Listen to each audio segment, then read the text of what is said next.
Hello everyone, welcome back to Moving Japan. I'm Jordan, and today I'm going to talk about the Certificate of Eligibility. This is really the main document that'll get you your visa for going to Japan. So a few months ago, we applied for our Certificate of Eligibility, and when you do, there's all sorts of different categories you can apply for. We applied for religious activities since we're going to be going over as missionaries. And essentially, when you download the form from the Japan Embassy website, you select which type of certificate you're going for. So for us, religious activities, missionary work. And once you do that, what needs to happen is your sponsor or whoever you're going over to serve with in Japan is going to be the one who actually fills out that document and submits it to their local government office. But you're going to need to be intimately involved in every aspect of that because it's a lot of your own personal details that they'll need to enter and submit for you. So wanted to give you just a little bit of a run through on what that involved.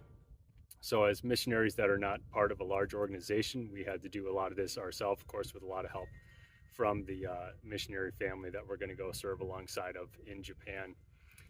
But some of the things we needed for this certificate of eligibility, essentially just you're going to need to gather a ton of documents and be prepared to submit some more. A lot of times after you submit these, you're going to need to come up with some more items as they review your application and ask for more materials. So one of the main things that we needed was our supporting documents from our sending church. So our home church, we had to have a letter that was essentially saying that they were our sending church and they were going to be fully responsible for supporting us. Essentially a statement saying that they're going to cover all of our costs. We're actually self-supported missionaries, but we still needed that from the home church saying essentially the Japanese government wants to ensure that you are not over there and then things go wrong and you can't support yourself. So we needed that from the home church. We used a template we were actually able to find from YWAM Sendai. We just did a lot of internet searches and I was able to find a template that they used for some of their missionaries, which was super helpful. So we were able to plug our information in our home church, the family we're going over to serve alongside, and then of course our information. One thing that wasn't on that form that they really wanted was dates. So they really wanted to know what type of visa you're applying for, as in for how long. So they'll get you 1, 3, or 5 year visas. So we decided to split the difference and apply for a 3-year visa.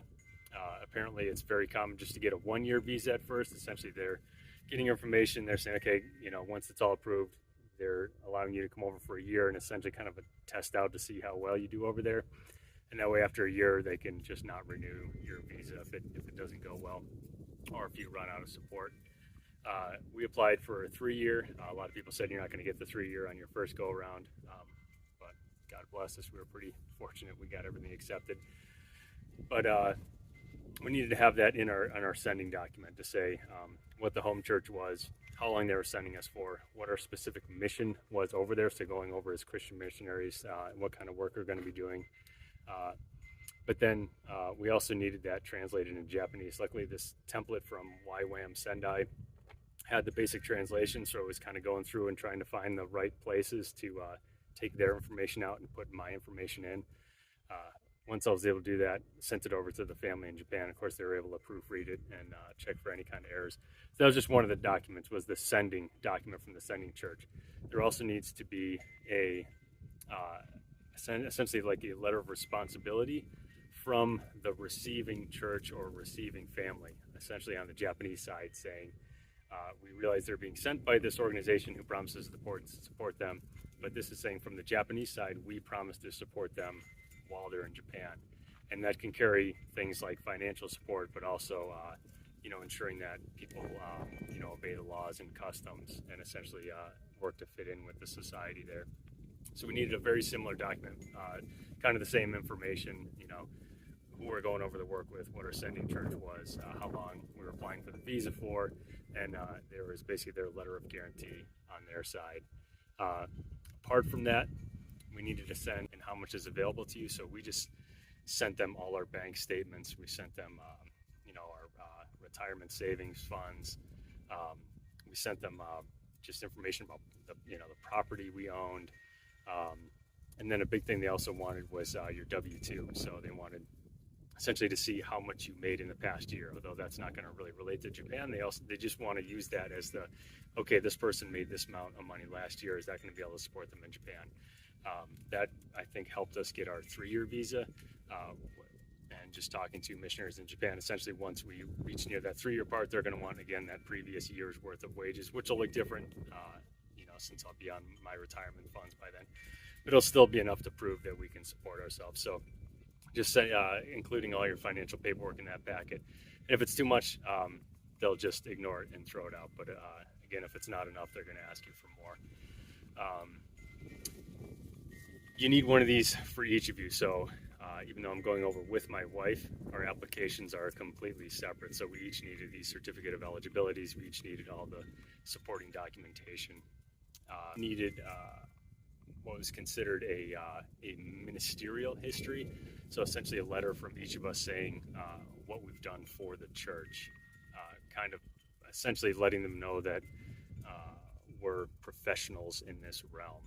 So I just kind of listed a history of, how long I've been a Christian, some of the churches I've been a part of, some of the roles I played in various churches, whether it was accountant or elder or, speaking in front of the congregation or things like that, or doing missionary work, essentially showing them that, yes, I am in a way a professional in this field, so I'm not just someone who's going over who has no experience and is maybe just looking for just a chance to go to Japan.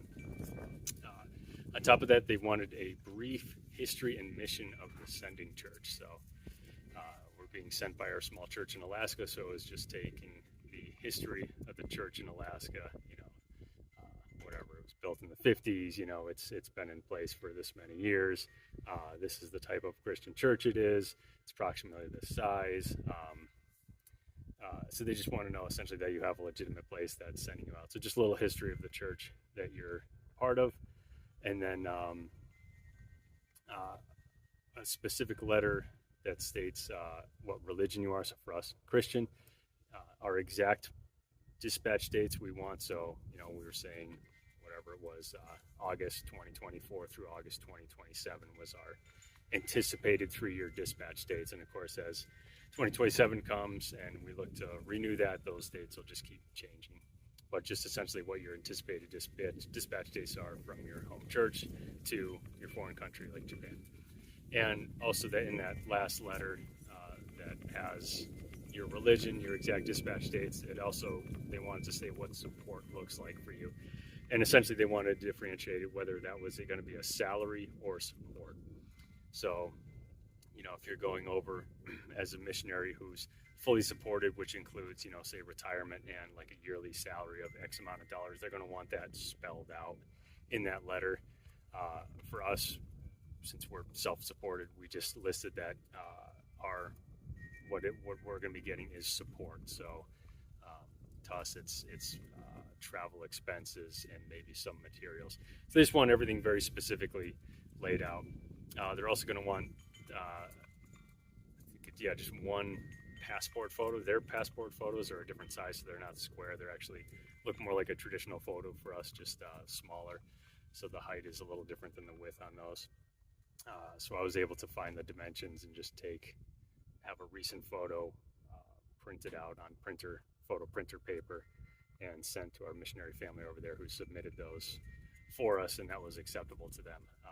If you've been to Japan or already in Japan or doing a short-term missionary trip, at a lot of the shopping centers, you can just pick up these, they have little photo booths, and just for a couple bucks you can get them printed out, which is what I should have done. It would have saved me a lot of time and effort, but they're going to want a couple of those photos too. So once you submit all those documents through your sending church, and it's all signed, like it has to be an actual physical signature by your pastor on each of the English pages and also the Japanese translation pages. And then all that gets sent to your supporting organization or missionary family in Japan, and then they will submit it to the local government.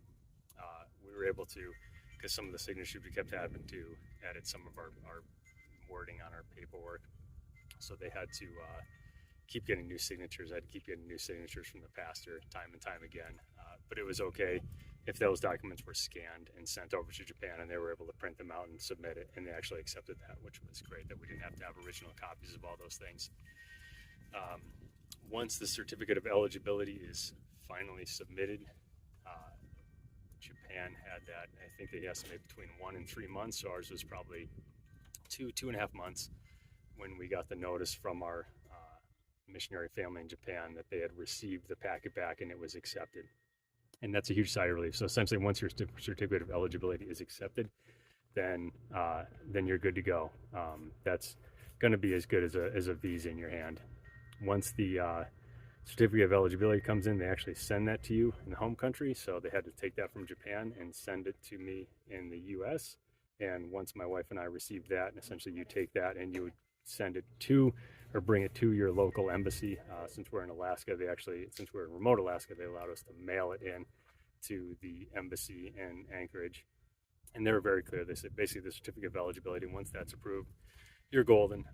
They said it would take them 3 to 5 days to take that certificate of eligibility and then turn that into a visa. So because we mailed it in, it took a little bit of time. Had to mail it in, had to send in self-addressed priority mail envelopes, which I didn't know how to do, but you can go to the post office and buy like $10 postage stamps essentially. So you put that on your return envelopes and just shove those in the packet with everything else. And they'll want another essentially passport size photo. So we had to get another passport size photo. We got that at AAA and put those all in the packet, sent those to Anchorage, and it was like within a week they had processed that, and took us a little bit to get the visas back in the mail, but once we received those visas, we were good to go, and we were blessed enough to get that 3-year visa, which was a huge relief that we won't have to do this for a while. So it's a ton of paperwork. Just be prepared for it. The more you can do in advance, the easier it's going to be on your supporting organization or your supporting family.